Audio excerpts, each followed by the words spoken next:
Eu sou o pastor Bruno, esse aqui é o pastor Enoque. Nós estamos aqui para falar um pouquinho sobre a reforma protestante. Um dia muito importante para nós cristãos. Não é, pastor Enoque? É verdade. Um dia muito importante que deveria ser lembrado por toda a cristandade, não apenas os evangélicos. Historicamente, naquele momento, nós éramos chamados de os protestantes, mas hoje a terminologia são os evangélicos. Eu creio que é uma data significativa quando hoje, 31 de outubro, se comemora os 508 anos em que o monge agostiniano Martinho Lutero foi nas mãos de Deus, soberanamente nas mãos de Deus, o protagonista da reforma religiosa do século XVI. O pastor Enoque, ele é uma pessoa muito experiente, com muitos anos, né, pastor? Sim, muitos anos ministério. de ministério, mais de 50 anos. Mais de 50 anos de ministério, já esteve à frente de convenções, Convenção Batista, e ele está aqui nesse dia para falar um pouco sobre essa reforma protestante, porque a gente vê assim uma grande inversão de valores hoje, né, pastor? Hoje mesmo se comemora o dia das bruxas, o Halloween, que nem é da nossa cultura, mas acaba assim apagando um pouco a luz, o brilho da reforma protestante, né? Com muita tristeza nós verificamos num relance em um desses canais de televisão das pessoas estarem todos vestidos de bruxos e uma coisa dantesca, usando um bom português, e a gente fica assim bastante aterrorizado com isso. Então, pastor Bruno, em primeiro lugar, vamos ver historicamente o que foi o movimento chamado Reforma Protestante do século XVI. Então, essa reforma se iniciou no século XVI. E qual foi assim essa motivação do início dessa reforma, pastor? A motivação, ela foi tremenda. Havia uma centralização do poderio através das autoridades de Roma. Certo. O poder papal, o poder dos bispos, dos arcebispos, era total em toda a sociedade. Havia também um clima de indulgências, ou seja, através de um perdão meramente humano, as pessoas seriam perdoadas, receberiam a graça do perdão como se fosse de Deus. E uma outra coisa, foi uma época de muitas abominações, coisas terríveis, há momentos históricos em que lotearam até o céu. Entendo. Que houve. Pastor, e as pessoas não tinham acesso às escrituras, né? É verdade, foi uma época... O século XVI, ele é considerado historicamente o século das grandes navegações ao redor do mundo, através dos espanhóis, dos portugueses, principalmente. Foi a ocasião do renascentismo, da Renascença, que foi um grande movimento histórico global. Então Deus, ele é soberano. Aprove a Deus, nessa plenitude de tempos, nos abençoar com uma reforma religiosa. E essa reforma, ela então envolveu pessoas muito relevantes dentro da própria Igreja Católica, né? Sim, não apenas da Igreja Católica, mas nós devemos lembrar que antes de acontecer o final da reforma, quando Lutero protagonizou a reforma e fixou as 95 teses lá na Catedral de Wittenberg, e ele queria que era um confronto bíblico-teológico, e ele queria saber toda a verdade a respeito daquela situação, e que as respostas fossem dadas pelas autoridades da Igreja Católica Apostólica Romana, inclusive através do Papa, e deveriam ser respostas convincentes e bíblicas. Era comum das pessoas afixar teses em locais públicos para que isso fosse notório. Mas nós devemos lembrar, nessa introdução, os precursores da reforma. Muitos pagaram com a própria vida. Sim. Nós não podemos esquecer os grandes vultos dos pré-reformadores. Muitos deles pagaram um tributo muito alto por conta desta reforma da igreja, que eles já suspiravam, como João Valdo, John Hus, estou lembrando de alguns, John Knox, e Deus, na sua soberania, levantou homens e homens de grande expressão na Holanda, na Alemanha, na França, na Tchecoslováquia, para que realmente a bandeira da reforma abraçasse o mundo todo. Em termos de avivamento, eu creio que foi um grande avivamento espiritual, aconteceu a nível mundial e não apenas local. É como os grandes avivamentos, né, pastor? Assim, muitas vezes as pessoas pensam que foi somente o Martim Lutero, né? Mas houve um grande avivamento em todo o mundo, em vários países, e essa situação política, esse domínio da Igreja Católica Romana, né? Na época, essa situação toda foi contestada, né? Muito. Pastor Bruno, foi duramente contestada.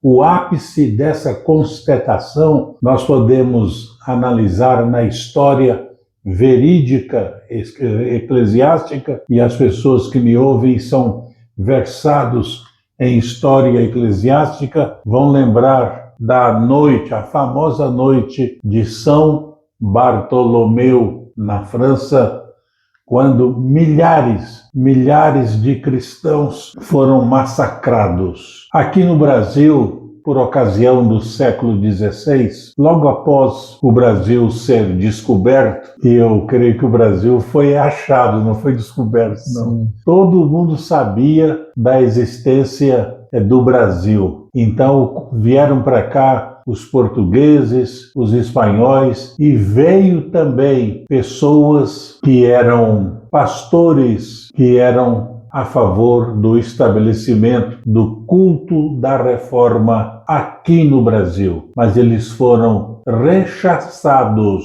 por causa da fúria da Igreja Católica Apostólica Romana. Eles vieram com o nome de huguenotes. Quem eram os huguenotes? Era um povo, assim como nós temos hoje muitas denominações evangélicas, cristãs, vários nomes aí, hoje nós temos, naquela época já tinha também. Então eles foram banidos naquela ocasião e a reforma religiosa não foi implantada na nossa nação. Nós perdemos e muito por conta disso. Pastor, então a gente vê que a reforma, ela não foi assim algo, às vezes a gente pensa na reforma, a gente pensa assim, foi algo rápido, 1 mês, 2 meses. Não, foi um período longo, né, dessa contestação, desse trabalho de Martim Lutero e os demais, vários países, né, trabalhando para poder estabelecer mesmo esse novo tempo, né? Realmente foi um trabalho árduo em que Deus, de uma maneira soberana, utilizou as pessoas que Ele quis usar. Há muitos homens, as pessoas que me ouvem, têm um domínio através até da história secular. Não precisa ser necessariamente a história eclesiástica, né? A vida de Calvino, de Zwinglio, a vida de John Hus, de John Knox, todos eles que tiveram muita expressão como reformadores. Aqui no Brasil, naquela ocasião do século XVI, que nos foi vedada a oportunidade do culto reformado, nós sabemos que hoje nós temos milhões de evangélicos. Para a glória de Deus, Esse movimento da reforma foi, sem sombra de dúvida, um retorno à Bíblia. A Bíblia foi colocada nas mãos do povo. Ela foi vertida das línguas originais para a língua nacional, numa época em que não se tinha a palavra de Deus, a Bíblia, na língua nacional, para que todos pudessem ler. Esses homens, que eram homens sábios e cultos, traduziram, verteram, portanto, a Bíblia para as línguas nacionais. Então, essa colonização do Brasil, no início, a gente tinha uma hegemonia da Igreja Católica, né? E as missas eram até ministradas em latim, né? É verdade. E as pessoas não tinham acesso à palavra ainda. É verdade. Essa reforma, então, que foi tentada ser incluída aqui no Brasil, no primeiro momento não conseguiram, mas depois vieram os missionários para cá, missionários americanos, missionários ingleses da Europa, sim.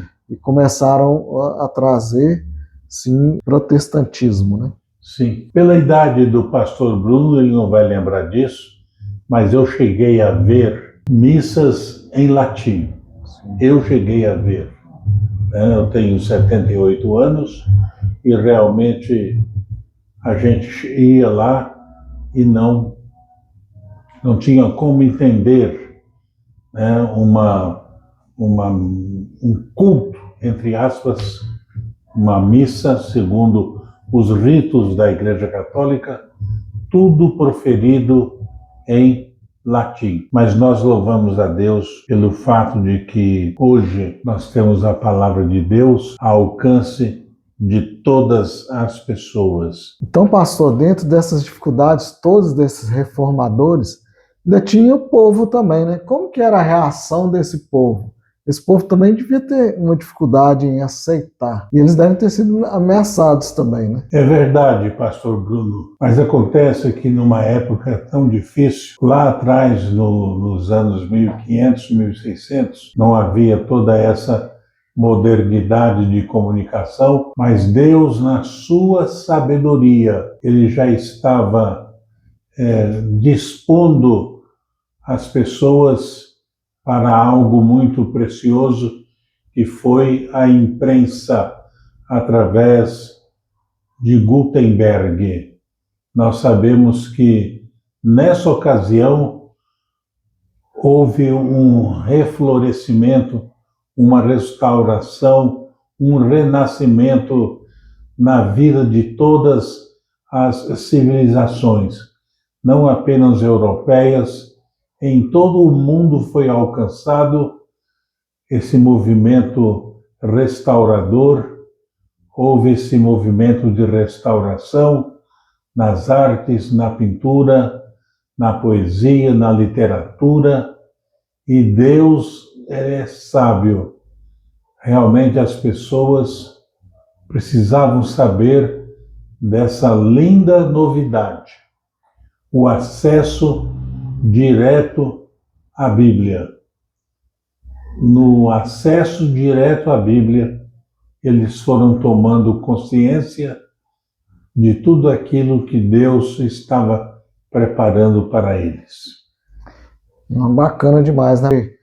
Penso eu, assim, e já estudei sobre isso, que muitas pessoas devem ter sido perseguidas, ou ficaram com medo de serem até condenadas por isso, né? Não terem a salvação, por abandonar a igreja, o que a igreja pregava.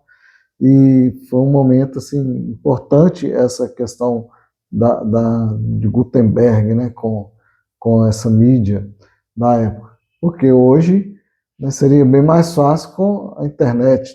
Talvez o desafio é diferente, né? Existem também desafios nesse tempo, mas os desafios são diferentes. E hoje, pastor, o que o senhor poderia nos dizer assim dessa importância para hoje mesmo, assim, a gente aplicar a reforma hoje, nosso dia a dia, qual o compromisso que a gente deve ter, né, com essa palavra de Deus, com o que Deus né, fez através desses homens, porque foi assim algo tão importante, né, na história da humanidade. E a gente não deixar também que isso fique desapercebido, né? A gente viu aí que hoje, Dia das Bruxas, algumas pessoas nem sabem que hoje é Dia da Reforma. E também, se a gente não precisa de uma reforma da reforma, né? Isso é verdade. Nós estamos vivendo dias difíceis, como diz o próprio Novo Testamento, estamos vivendo dias difíceis em que se faz necessário uma reforma. Uma vez reformado, sempre reformando. Eu creio que isso não pode parar entre nós. É uma mensagem do Novo Testamento que nós devemos nos renovar. E eu creio que esses momentos chamados históricos, que nos faz lembrar a história, faz com que possamos realimentar a nossa fé, a nossa esperança e caminhar por dias de renovação. É o que queremos. Amém. Então, quais foram os principais fundamentos, né, definidos pela reforma, pastor? São fundamentos que eu chamo de pilares na linguagem do latim. Martinho Lutero e os intelectuais que abordam a história falam de 5 solas, mas vamos usar o nosso bom português. O primeiro era que só a Bíblia é suficiente, sola Escritura. Só Jesus Cristo é suficiente. Somente a fé é necessária. Somente a graça também. E a Deus todo louvor e toda glória. Esse princípio renovador que está na Bíblia, eu quero dizer ao pastor Bruno que quando analisamos o Novo Testamento, nós vamos encontrar com todo vigor exortações para que pratiquemos essa verdade bíblica que ficou durante séculos esquecida. Sim. Esqueceram. Então nós louvamos a Deus porque temos esse dia, temos a alegria de relembrar. E tem mais, pastor Bruno.